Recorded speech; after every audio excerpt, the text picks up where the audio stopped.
Hello Internet, welcome to Game Theory, where today's episode is perhaps the single most important that we've done on the FNAF lore in a long time. Today, my friends, our goal is to solve Golden Freddy. That's right, FNAF Reddit, I am justified in using my favorite golden boy in the thumbnail today because this episode is all about him. It's them? Which, I gotta be honest, is probably a good thing because I'm running out of ways to make old Yeller over here look interesting in a thumbnail. I mean, the dude's only got like 2 decent quality images in the entire 6-year history of this franchise. Say what you will about milking this franchise dry, we've milked that image dry. If only every other character in this franchise was as clickable. But seriously, with the recent release of Bunny Call, the 5th Fazbear Fright book, I think we have enough information now to finally put together a quasi-definitive answer on who is in that iconic golden suit, which, gotta be honest, is like the biggest mystery to me in this franchise at this point. Solving this one is like obtaining the first of 3 massive holy grails when it comes to the lore of this franchise. But in order to do it, we're gonna have to look at the games, the books, and the spin-offs, and by the end, we'll have ourselves an answer that not only fits with the established lore of both game and book, but also an answer that satisfies pretty much everything about this character. An answer that irons out all the wrinkles and frustrations that I've had when concocting past theories about this guy. Oh, and it also just picks a little bit at the scabbed over wound of a past theory, poking it just enough that it might get infected. So, are you ready to have your mind blown? Are you ready to finally have the answer to this mystery that has been 6 years in the making? Well then, let's begin with the Stitch Wraith. For those of you who've missed it, the Stitch Wraith story is happening in small chunks at the end of each Fazbear Fright book. It's kind of like an MCU post-credits teaser minus the color-shifting Thanos. It's about an animatronic suit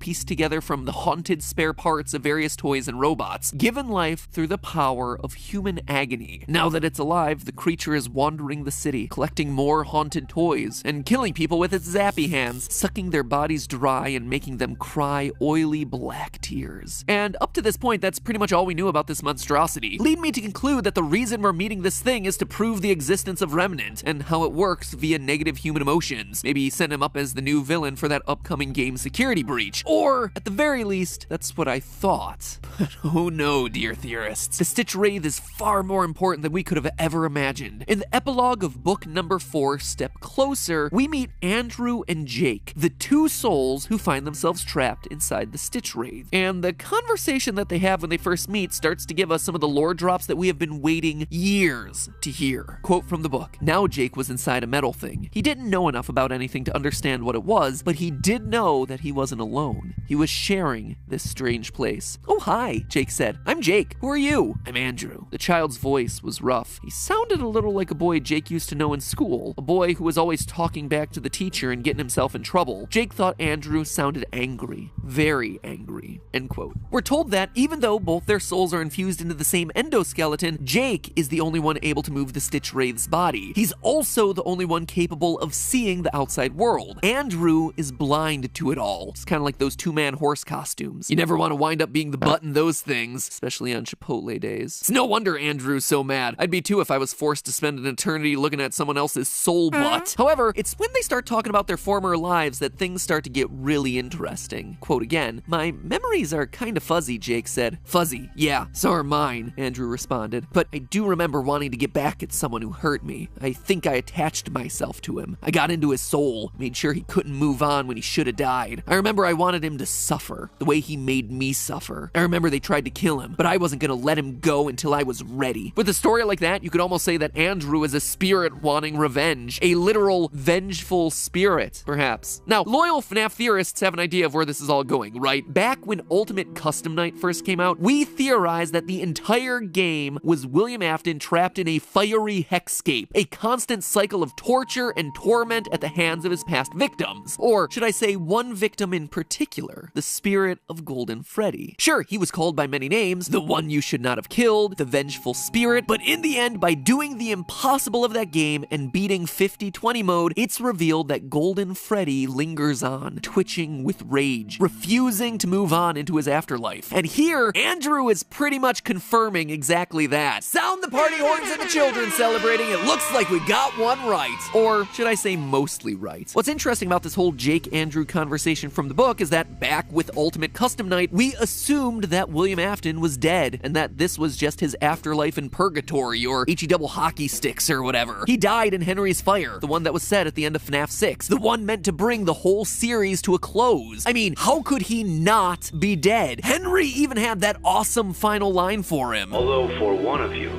the darkest pit of hell has opened to swallow you whole. So don't keep the devil waiting, friend. You don't just survive one-liners like that. And yet here, Andrew says that he was actively keeping his killer alive against everyone's attempts on his life. So does that mean that Afton is still... No.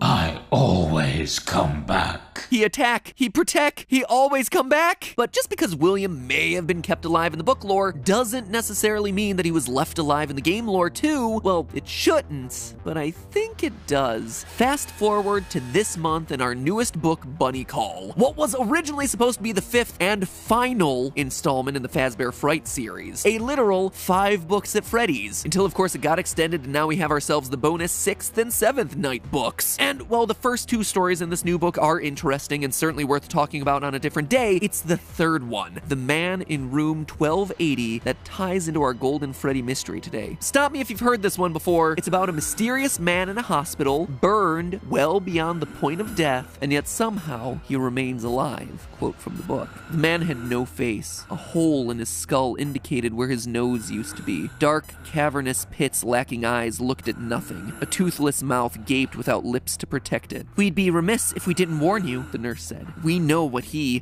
that is. Evil, Father Blythe. Evil. In fact, the hospital staff is so convinced that he's the embodiment of evil that they tried to kill him multiple times, via injections, via smothering, via seances, but nothing will do it. He cannot be killed, but not for the reasons that you would expect. It's not an iron will to live or the remnant that's flowing through his veins that's keeping him alive. It's a ghost. Each attempt on the patient's life is thwarted by the ghost of a boy with curly black hair wearing an alligator mask. In fact, the two seem to be intertwined with each other. The story informs us about the patient's brain patterns and they're a bit unusual. Quote, according to the hospital's sleep expert, that particular REM pattern indicates nightmares. Horrific nightmares. See, there and there, the nurse pointed at one part of the brain scan. 2 signals means 2 living things, 2 entities. They're both vying for control of the brain, but they're at odds with each other. We think they're tormenting each other. Sounds a bit like Andrew, right? Andrew attached himself to the man who killed him and refuses to let him die so he can torment him, which is the exact relationship between the vengeful spirit and William Afton in the games. And if there was any doubt about who this mysterious man in the hospital is, the patient wants to go to a Fazbear distribution center, and we're told that the Stitch Wraith mystery is somehow tied to a mysterious fire involving Freddy's and the former owners of the business. Every which way to Sunday, this is our William Afton stand-in for these books. Andrew is our vengeful spirit stand-in, and it feels like the book is trying to tell us that Custom Night wasn't purgatory or heck, it was Afton's living nightmare as he was laying in a hospital bed recovering. William Afton may still be alive, or maybe he was alive and then he eventually explodes. Yeah, the story ends with William's carcass being wheeled out to the Fazbear distribution center, and then it literally blows up like a bomb. It is just as gross and gory and disgusting as you would expect it to be. Maybe it's a good thing that these books don't have pictures. My personal guess is that this is what releases the angry spirit of Andrew into lots of other toys like Fetch and Plush Trap, and it may also be how Afton's soul gets itself into a computer chip that eventually gives life to Glitch Trap. Okay, this has been a lot about Afton, and I promised that this would be a mega theory about Golden Freddy. So how does it all connect together? Well, notice how I described Andrew's ghost, a boy with curly black hair and an alligator mask. It's the same hair as the mysterious dead body found inside Golden Freddy's suit back in Fazbear Frights number 3. Quote from that book, down low past his arm, Devin could see a body, a dead body, but it wasn't exactly like he thought he'd find. This one had curly black hair. The lore of this series doesn't tend to give us a lot, but one thing it tends to keep relatively consistent is hair. So knowing that Andrew is an angry spirit with curly black hair, and that Golden Freddy has a body inside of it with curly black hair, Andrew is pretty clearly our Golden Freddy kid, which makes things related to Andrew roughly related to Cassidy back in the games. Want even more of a connection between the two of them? The name Cassidy is derived from an Irish surname meaning clever or curly-haired. Actually owe that little factoid to Redditor Shrek the First. It's a good find on that one. I actually would have never thought to look into the name Cassidy. So even though Andrew may not be named Cassidy in the books, he is still representing the origin of the name through his hair. Now, here is why all of this matters. Follow me on this. Both Andrew in the books and Cassidy in the games are missing children's incident victims, stuffed inside of suits and angry enough to keep their killer in a purgatory state so he can be tortured. Seems like a pretty slam dunk connection there. We know that up to this point, the books have been hinting at the fact that Golden Freddy may have more than one soul inside of him. And in these stories, we see Andrew actively upset that he has to share an endoskeleton with another dead kid. So is it possible that in the games, Golden Freddy is possessed by both Cassidy and the Bite of 83 victim, Vengeful Spirit and the Crying Child, just like Andrew sharing a body with Jake in the books? After all, we know via clues in the text, as well as book number 6's description, that his endoskeleton mate Jake is a nice kid who died tragically in a hospital. We know that the Crying Child is also a nice kid who dies tragically in a hospital, even though he got bitten before, but you know. Now, admittedly, that alone is a weak sauce connection, I admit it. What's not weak sauce, though, is that evidence is actually out there to prove that two spirits are in Golden Freddy. So last month we proved that Foxy Bro is definitely Michael Afton. It is a huge confirmation from the series, but that came with a set of problems, specifically in the form of the security logbook. The problem is that the spirit Cassidy in the book seems to be talking to Mike about things that only apply to the Bite of 83 victim, saying things like, "The party was for you," and talking about his plastic purple telephone. It doesn't make sense if Cassidy is talking to Michael Afton. But what if Cassidy isn't talking to Mike? What if Cassidy is having a conversation with someone else, with a second spirit? The logbook doesn't just have one person in it, it has two. This was brought to my attention by a comment on YouTube from Inky Ink, who says it's not useful reading the YouTube comments, right? Quote, "I direct you now to pages 89 and 109, where we see a spirit replying to Fated's questions through altering the text existing in the book. Therefore, we know that Fated is not talking to Mike, but talking to Mike's brother, who is also in the logbook. Thank you for coming to my TED Talk." I gotta say, that is the best TED Talk I've ever seen. Definitely beats the one about